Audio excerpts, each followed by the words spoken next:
100 दिन में महंगाई को कम करेंगे। फिर बार बार करीबन 17 से 18 बार प्रधानमंत्री के कार्यालय ने और कांग्रेस की सरकार ने पेट्रोल और डीजल के दाम क्यों बढ़ाए हैं? जो पेट्रोल की दरों में वृद्धि की है सरकार ने, उसका कोई आधार नहीं है। उसी दिन अंतर्राष्ट्रीय बाजार में कीमतें कम हुई है। Bharatiya Janata party in diesel के दामों को वापस करके रहेगी, ये मैं आपके सामने घोषणा करना चाहता हूं। हम चैलेंज करते सरकार को कि पूरी तरह से रिफाइंड पेट्रोल दिल्ली में 34 रुपए से मिल सकता है, मुंबई में 36 रुपए से मिल सकता है, तो उसके दुगुने दाम क्यों?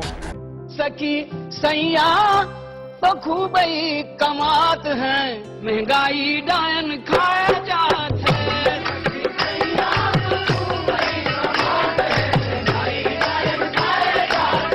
नमस्कार, मैं हूं राजेश तनवर प्रजापति और आप देख रहे हैं दिल्ली दस्तक, जो पहुंचाता है आपके शहर की हर खबर आप तक। साल 2014 के चुनाव में भारतीय जनता पार्टी ने इसी पेट्रोल और डीजल के बढ़ते दामों को लेकर बहुत रोना रोया था और इसी कारण वो सत्ता पर विराजमान भी हुई थी, जब हर पेट्रोल पंप पर बड़े बड़े होर्डिंग लगा करते थे कि बहुत हुई पेट्रोल डीजल की मार, अब की बार मोदी सरकार। और उस समय भारतीय जनता पार्टी के हर नेता ने उस समय की सत्ताधारी कांग्रेस सरकार को इस मुद्दे पर घेरने में कोई कमी नहीं छोड़ी थी, चाहे वो संसद हो या सड़क।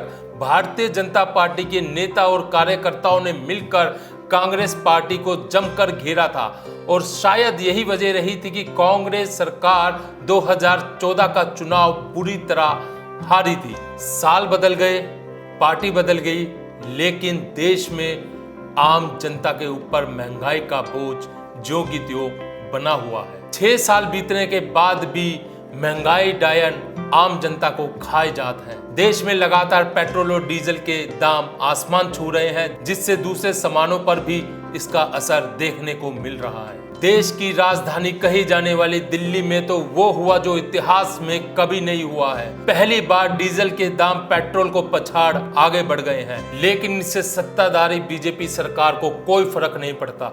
उसे फर्क नहीं पड़ता कि इस कोरोना के संकट में वैसे ही आम आदमी परेशान है और उस पर पेट्रोल डीजल के बढ़ते दाम उसकी कमर तोड़ रहे हैं। उसे फर्क नहीं पड़ता चाहे अंतर्राष्ट्रीय बाजार में कच्चे तेल की कीमत कम हो, लेकिन देश के अंदर पेट्रोल और डीजल के दाम रोज बढ़ेंगे। और वहीं बात करेंगे देश की राजधानी दिल्ली की 3 बार चुनी गई सत्ताधारी आम आदमी पार्टी की सरकार भी कुछ कम नहीं है। 2013 में देश की जनता को ईमानदार से सरकार चलाने और बढ़ती महंगाई के ऊपर कांग्रेस को माफियाओं के साथ साठगांठ का आरोप लगाने वाली इसी पार्टी ने कोरोना के इस भयंकर संकट के समय में पेट्रोल और डीजल के दामों पर 16.75% से बढ़ाकर वैट 30% तक कर दिया और वहीं पेट्रोल पर 27% से बढ़ाकर वैट 30% तक बढ़ा दिया। कुल मिलाकर कहे तो पार्टी चाहे कोई भी हो, सत्ता पर आने के बाद वह जनता का दुख भूल जाती है।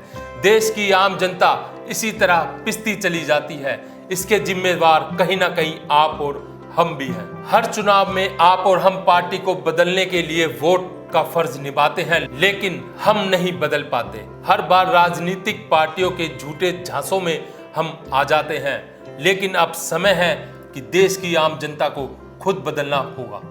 अपनी राय और अपने सुझाव हमें कमेंट बॉक्स पर जरूर दें और साथ ही हमारे चैनल को सब्सक्राइब जरूर करें। और आप ही दिल्ली दस्तक की ताकत है और दिल्ली दस्तक को किसी भी तरह के आर्थिक सहयोग के लिए आप स्क्रीन पर दिए गए पेटीएम नंबर पर अनुदान कर सकते हैं या हमारी वेबसाइट पर जाकर हमें आर्थिक सहयोग कर सकते हैं। धन्यवाद।